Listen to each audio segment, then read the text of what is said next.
Alright, this is what I've done on the Pontiac today. Scrounged up some old used battery cables for now. I got the one going to the, I haven't got the one down to the starter yet. I want to pull the starter. This is the one that I'm going to put between there and the starter. And I got to fix the little purple wire that goes from there down to the starter solenoid. But tomorrow I'm taking the starter off if I have time. I'm going to take the starter off and go through it, make sure it's all right. The reason why I'm going to do that, everything so far has been like new on this car. The distributor, I took the distributor out to run the oil pump. That's the oil pump drive on the distributor. You can see the points, rotor, everything in here is like new. Look at this thing. Nice, clean, sludge-free. I mean, that's all the bare casting. You can tell this is a really low mileage, well-maintained car. The vacuum advance works. I put a vacuum pump on it. Centrifugal advance works. So what I'm going to do is I'm going to put the distributor back in. I took the distributor out to run the oil pump, and I'll kind of show you how you do that. The oil pump drive is right down in there. I don't know if it shows up in the video. I can't really climb up there and see the screen on the camera, but it's a little slit thing in there is the oil pump drive. So what I did was I got a tool that goes on the end of that drive that you put on a drill motor. This is what the tool looks like, and you just put it on your drill motor and you stick it in the oil pump, pull the trigger, and it pumps the oil pressure up in the engine. So I ran that and turned the motor by hand. So oil was coming out of the rock arm areas. So I got oil pressure all the way up to the top end of the engine. The engine turns over real nice and easy. I replaced the oil sending unit. That was leaking oil, so it's got a new sending unit on it. And we're going to put the distributor back in, and because I turned the motor with the distributor out, there was no point in marking where the rotor or anything was, so I'm just going to have to retime the engine. And the way you time these engines, put the distributor back in, pretty cut and dry and simple. This is cylinder number 1, 3, 5, 7. The other side's 2, 4, 6, 8. So you want number 1 on top dead center compression stroke, top piston right at the top. So this is the exhaust valve, this is the intake valve.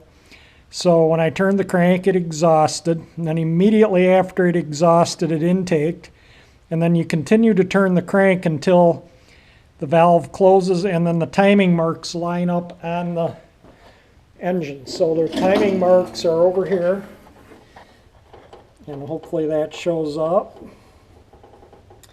Now there's 2 notches there. I'm going to put it in between the 2. That'll get me close enough. And then I can adjust it with the timing light. But that pointer and those lines are the timing marks. So right now the engine is on top dead center, number 1 cylinder compression stroke. Both the valves are closed. So now I can drop the distributor in. And usually when you drop the distributor in, and I'm going to need 2 hands so I'm not going to video it, but when you drop the distributor in, the gear on the distributor is cut at an angle, and they do that so they're quiet. If they're a straight cut, they'd be noisy. You'd hear a whine in the car. So when you drop these in, they tend to turn the rotor a little bit. So you want the rotor a little bit from where you want it exactly. So this, as this goes down in, it's going to turn that way. So I'm going to put it back just a little bit. But number 1 on these engines is typically right there. The first terminal by the vacuum advance is usually number 1. The distributor always rotates when you do your spark plug wires. I don't know where to set this, so I don't want to get dirt in it.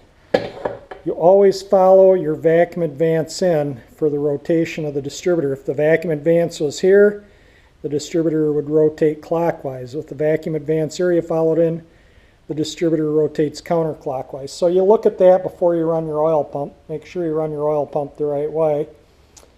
And then when you put your spark plug wires on, you would start with number 1 here. your next spark plug for the next cylinder here, whether it's 135. I don't know what the firing order is on this. I haven't looked at it yet. But you just put your wires on there in the order of the firing order so you get your ignition everything correct. And it's, like I say, it's pretty cut and dry dropping the distributor in. So I'm going to get the distributor back in the engine, get it on number 1 TDC. I'm going to put the cap back on. I'm waiting on the wires. The wires are supposed to be in next week, Tuesday. Might be able to start it with the existing wires, might be able to tape some of them up.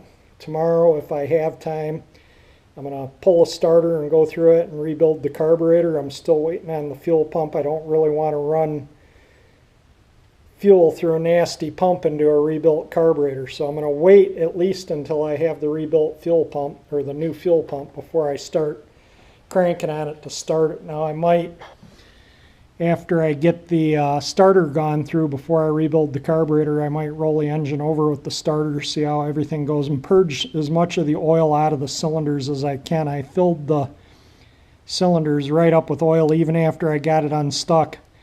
Every evening at the end of the evening, I'd turn the engine to a different position and fill every cylinder with oil, and then every day I would turn it a little bit, you know, fill the cylinders with oil and let it sit, and I did that since day one I got the car. So there's oil all over the cardboard under the car because every time you turn the motor, it purges the oil from other cylinders out spark plug holes, the ones that the pistons were down and are now coming up. And the ones that were up going down are the ones that I add the oil to. So you can see this thing's going to smoke crazy because you can see where the oil has run out of the spark plug holes and down all over the manifolds. And down onto the ground. I put cardboard under the car, and you can see it under the cardboard. But I had oil pressure too, as you can see, the oil on the rocker arms. So we have oil pressure to the top of the engine. And now I'm going to put the distributor in, and just giving you like I say, an update on the video diary on the 60 Pontiac. And I went to a friend's house today, the one that has the Buick Electra, or it was the Olds 98 he had at the house on the Labor Day weekend.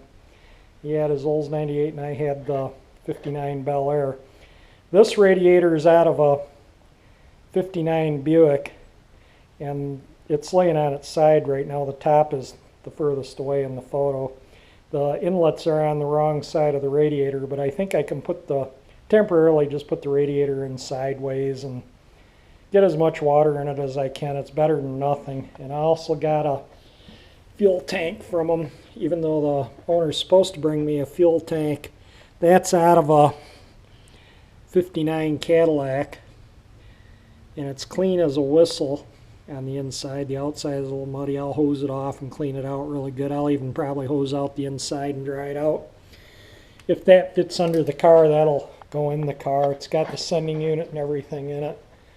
So just kind of plugging away at the Catalina, and I'll take some more video of it tomorrow or the next day when I get the starter done and get it cranking and whatnot.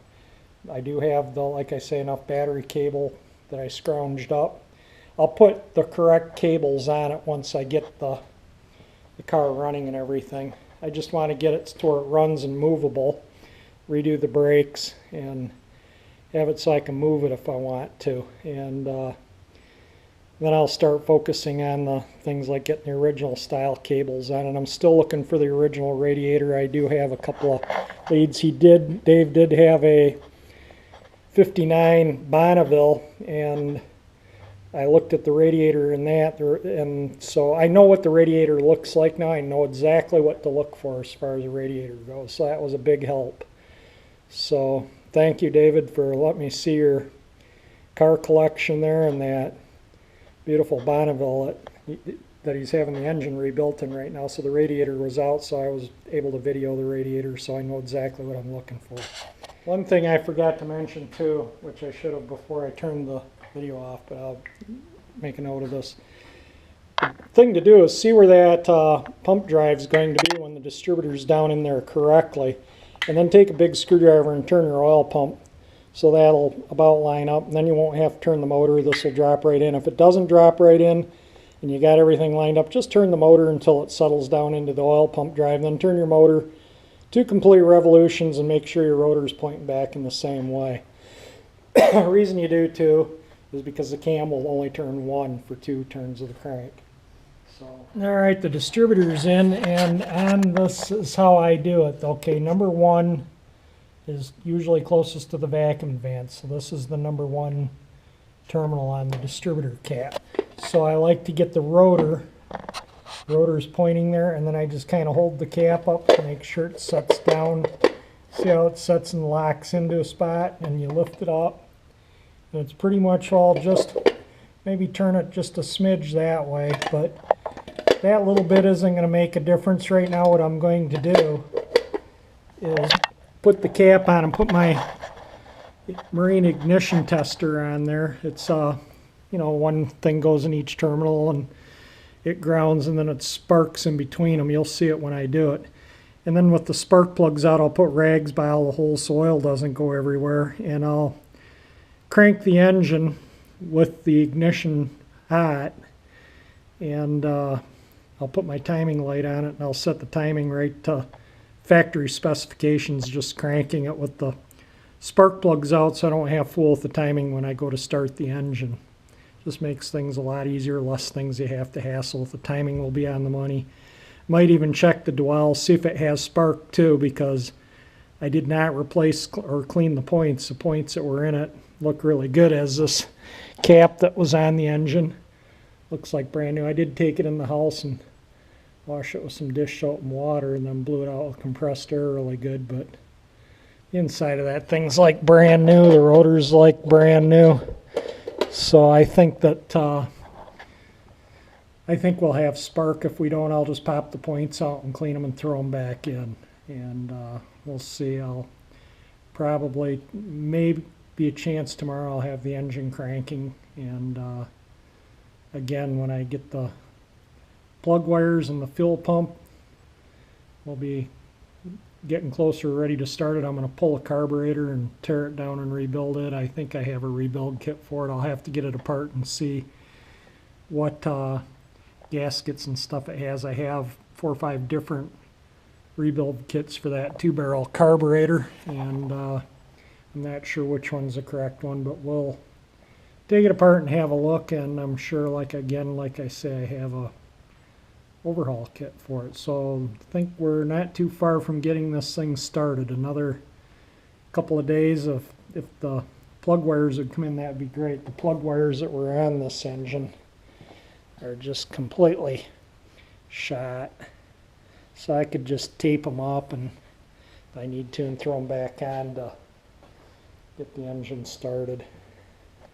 They're the only things that are really shot on the engine, are the spark plug wires. Everything else is in really good shape on it. Like I say, it looks like it, before the guy stopped driving it, it looked like it had an oil change and a complete tune-up. New plugs, cap, rotor points, oil and filter change. So I think that helped a lot in keeping the engine in good shape, that fresh oil in it. Kept the, plus I think it had regular oil changes.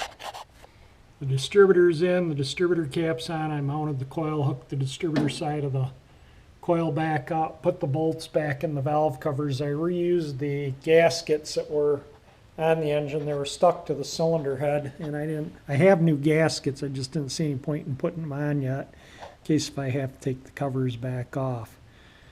But next step is the starter. I got the battery cable for the starter just sitting there, so I'm going to pull the starter, go through the starter, pull a carburetor. That'll be tomorrow's project. Will be the starter and hopefully the carburetor, and hopefully the plug wires and the fuel pump will come in so I can get it started.